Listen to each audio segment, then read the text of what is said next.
Basics of trigonometry के lecture number 4 में हम पढ़ेंगे फंडामेंटल आइडेंटिटीज़ ऑफ ट्रिग्नोमेट्री। और इससे पहले हम इस सीरीज़ में as a previous knowledge 3 lectures पढ़ चुके हैं। और इस लेक्चर जो लेटेस्ट लेक्चर था उसमें हमने सीखा था तकरीबन ये 5 एंगल्स हैं और टोटल 7 एंगल की ट्रिग्नोमेट्रिक रेशियोज़ को अच्छी तरह मेमोराइज़ किया था। लेकिन हम अब ट्रैवल करना चाह रहे हैं ट्रिग्नोमेट्रिक रेशो से ट्रिग्नोमेट्रिक फंक्शंस की तरफ। तो हम पहले सीखेंगे कि ट्रिग्नोमेट्रिक फंक्शंस क्या होते हैं। Trigonometric ratio is in fact the geometric concept limited to the ratio of sides of a right triangle with a specific acute angle। यानी ट्रिग्नोमेट्रिक रेशो डील करती है सिर्फ एक एंगल को जिसे हम राइट एंगल ट्रायंगल में बना सकते हैं। On the other hand trigonometric function is one trigonometric ratio of any variable angle जिसकी वैल्यू पॉजिटिव भी हो सकती है, नेगेटिव भी हो सकती है, ग्रेटर देन 360 डिग्री भी हो सकती है, and what ever it is. Her angle की एक रेशो को हम ट्रिग्नोमेट्रिक फंक्शन कहते हैं और उसका हर आउटपुट एक ट्रिग्नोमेट्रिक रेशो होती है। इसको समझने के लिए आप देखिए, हमारे पास एक एंगल है 30 डिग्री। ये एक स्पेसिफिक एंगल है। आप इसका कैलकुलेट करते हैं sine, cos, tan, cot, secant, cosecant एक राइट एंगल ट्रायंगल बनाते हुए। तो रिजल्ट के तौर पर हमें मिलती हैं 6 trigonometric ratios of only one angle. So, trigonometric ratios are related to only one angle. But trigonometric function क्या है? फर्ज कीजिए कि आपके पास अनलिमिटेड नंबर ऑफ एंगल्स हैं जिनमें पॉजिटिव भी हैं 310, 0 डिग्री और 15 डिग्री, और उन 7 एंगल से हट के जिनके बारे में हम पढ़ चुके हैं।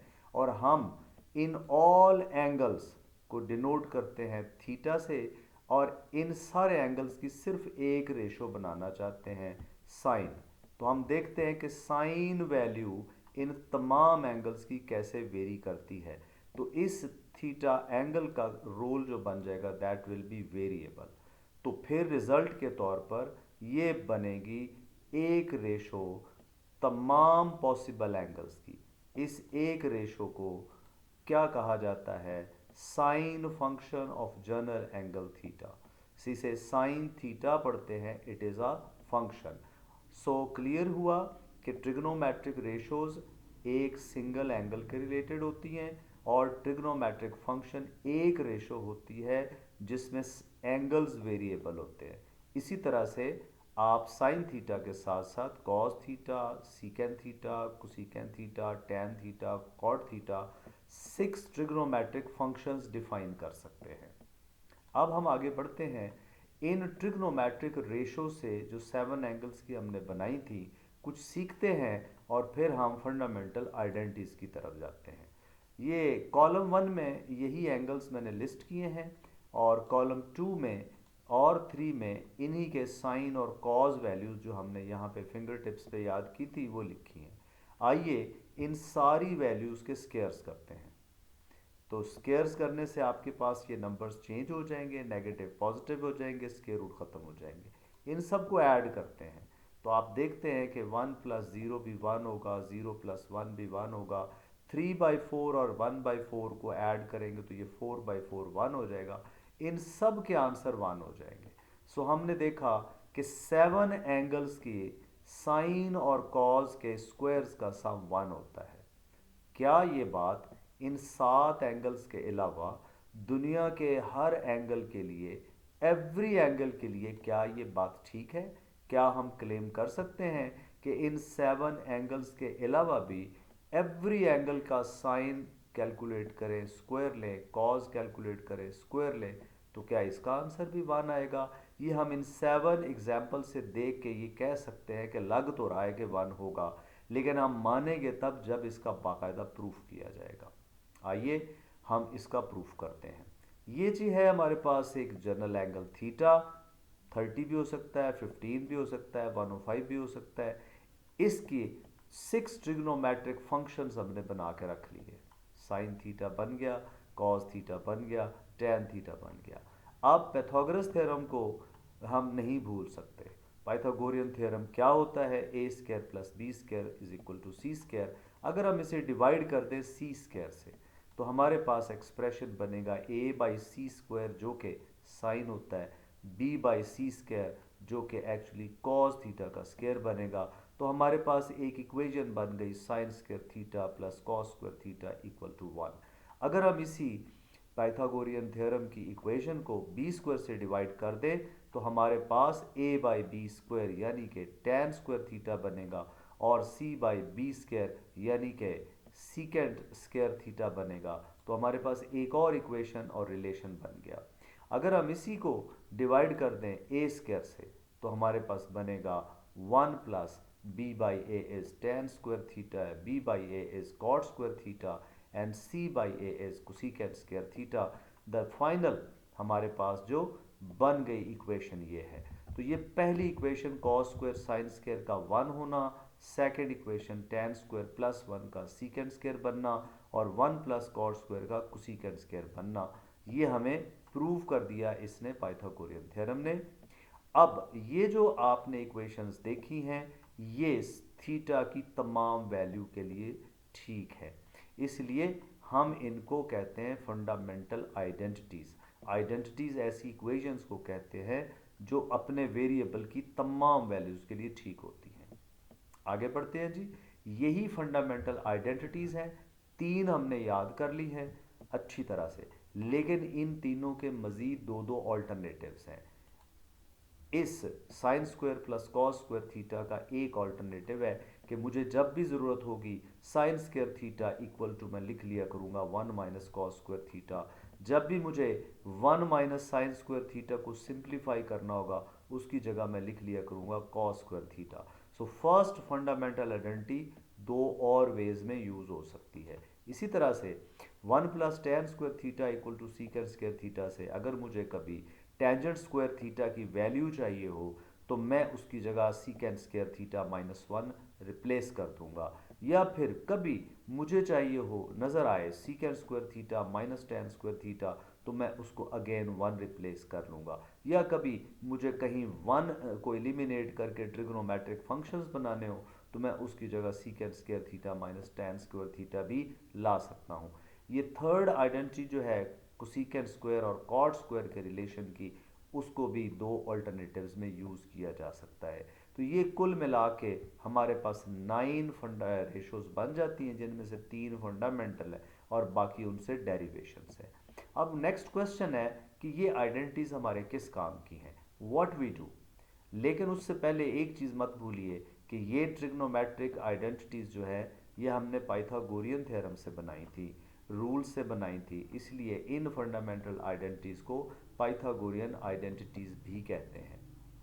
अब इसका पहला इस्तेमाल है कि हम अननोन ट्रिग्नोमेट्रिक रेशोज बना सकते हैं अगर हमें कोई एक रेशो भी पता चल जाए, किसी एक फंक्शन की पर्टिकुलर वैल्यू पता चल जाए तो हम रिमेनिंग ट्रिग्नोमेट्रिक फंक्शन की वैल्यूज निकाल सकते हैं विदाउट मेकिंग ट्राइंगल्स। एग्जाम्पल के तौर पे हमें कहा जा रहा है कि कॉज अल्फ़ा अगर 3/5 हो तो आप साइन अल्फ़ा की वैल्यू बनाइए। तो यकीनन हम क्या करेंगे, हम वो आइडेंटिटी रिकॉल करेंगे जिसमें कॉज और साइन यूज़ होते हैं, that is sine square alpha plus cos square alpha equal to 1। यहाँ पे हम कॉज अल्फ़ा की वैल्यू लगा सकते हैं डायरेक्ट, या sine square alpha equal to हम बना लेते हैं 1 माइनस कॉस स्क्वायर अल्फ़ा।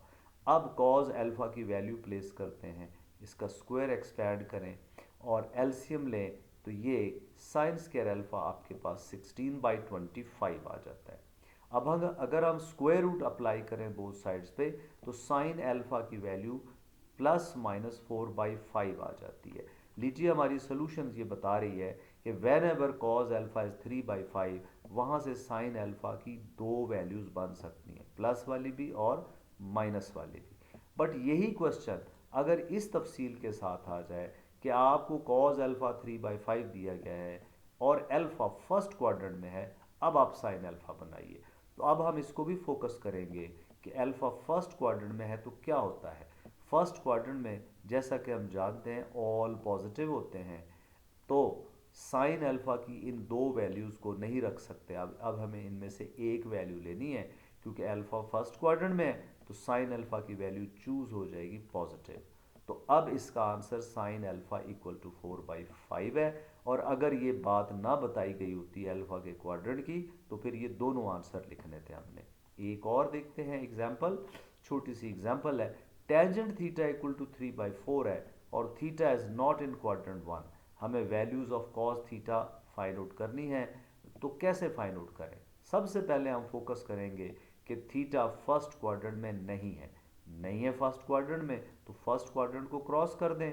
चूंकि टेंजेंट पॉजिटिव है और टेन फर्स्ट में और थर्ड में पॉजिटिव होता है तो नॉट इन वन होने का मतलब है कि ये थर्ड क्वाड्रेंट में होगा। अब हम टेन थीटा से कॉस साइन सीकेंड को सीकेंड बनाएंगे तो थर्ड क्वाड्रेंट में अगर जितने भी आंसर पॉजिटिव नेगेटिव आए उनमें से हमने सिर्फ नेगेटिव वैल्यू लेनी है। आइए जी टेन के रिलेटेड आइडेंटिटी यूज करते हैं जो कॉस से भी रिलेटेड हो। What is that identity? That is 1 plus tan square theta equal to secant square theta. यहाँ से सीकेंड स्क्वायर थीटा की वैल्यू बनाने के लिए हम टेन की जगह पे वैल्यू 3/4 पुट कर देते हैं।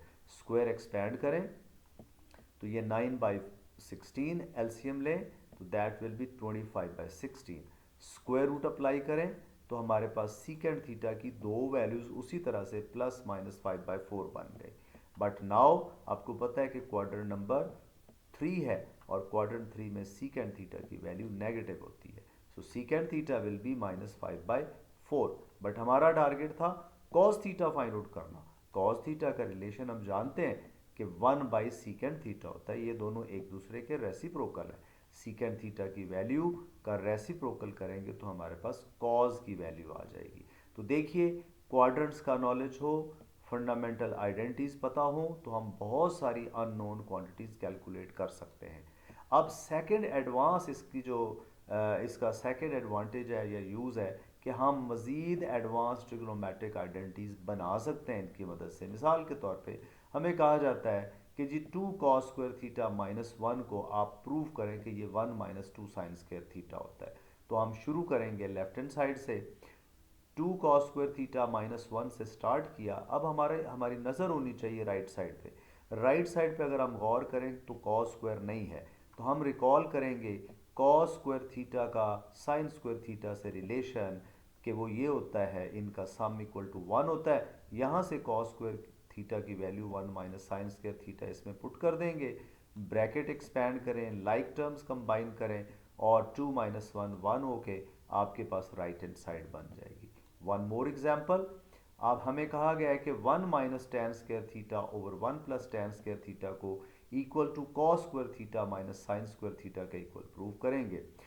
हम इसको देख के ये अंदाज़ा लगा सकते हैं कि राइट हैंड साइड पे फंडामेंटल आइडेंटिटीज बेसिक फंक्शंस हैं साइन कॉस, और लेफ्ट पे टेन है जो इन दोनों की मदद से बनता है। तो we will start from left hand side. Left hand side पे अगर किसी को आइडेंटिटी याद आ जाए 1 plus tan square theta equal to secant square theta होता है तो वो यहीं पे उसको लगा सकता है। बट हम चाहेंगे कि हमारे पास कॉस और साइन आए। हम क्या करते हैं, टेंजेंट स्क्वायर को ब्रेक कर देते हैं। Sign square theta over cos square theta लिखते हैं। एलसीएम लेते हैं। एलसीएम लेने के बाद ये कॉस स्क्वायर थीटा से कैंसिल हो जाएगा। हमारे पास न्यूमरेटर में क्या बच जाएगा, cos square theta minus sin square theta और over cos square theta plus sin square theta. तो आपको फिर आइडेंटिटी याद आएगी कि cos square theta plus sin square theta तो 1 होता है। और देखिए हमारे पास ये कंप्लीट आंसर आ गया। हम इसको और भी कई तरह से लिख सकते हैं। तो ये दूसरी एप्लीकेशन हो गई इसकी। अब ये था lecture number 4। Hopefully we are now ready to go forward. Thank you very much.